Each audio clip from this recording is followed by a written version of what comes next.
অনিশ্চয়তা, মাঝপথে বন্ধ হয়ে যাওয়ার শঙ্কা, সবকিছু পেরিয়ে 12তম আসর পেয়েছে সফলতা, দেখেছে নানা নতুনত্ব। তৃপ্তির ঢেকুর তুলতেই পারেন বিপিএল গভর্নিং কাউন্সিলের সদস্যরা।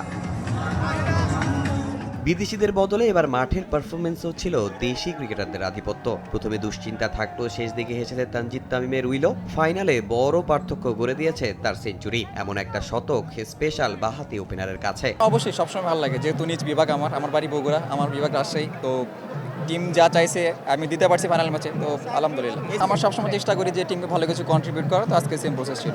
এবারের বিপিএল স্পেশাল রাজশাহীর আরেক পেসার আব্দুল গাফার সাকলাইনের কাছেও। আসরে দিয়েছেন হেড কোচ হান্নান সরকারের আস্থার প্রতিদান। 9 ইনিংসে 9 উইকেট, ছিলেন বড্ড ইকোনমিক্যাল।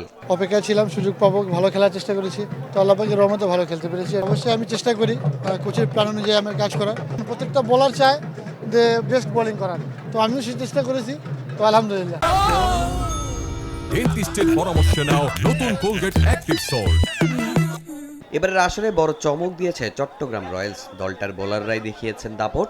26 উইকেট নিয়ে বিপিএল ইতিহাসের সর্বোচ্চ উইকেট শিকারী এখন শরীফুল ইসলাম। ধারাবাহিকতা ধরে রাখাই এখন তার বড় লক্ষ্য। খুব ভালো লাগতেছে, বাট আমরা যদি চ্যাম্পিয়ন হতে পারতাম তাহলে সবচেয়ে বেশি ভালো লাগতো। আমরা দলগতভাবে খুব ভালো খেলছি, বিদায় আমরা ফাইনাল যেতে পারছি, বাট ফাইনালটা আমাদের পরে আসে নাই, বাট আমরা ভালো ফাইট দিছি। বিপিএল শেষ, বিশ্বকাপের জন্য হয়েছে পর্যাপ্ত প্রস্তুতি, কিন্তু মেগা আসর নিয়ে চলছে জটিলতা। এসব কাটিয়ে এই অভিজ্ঞতা বিশ্ব আসরে কাজে লাগানোর সুযোগ তামিম শরীফুলরা পায় কিনা সেটাই এখন দেখার অপেক্ষা।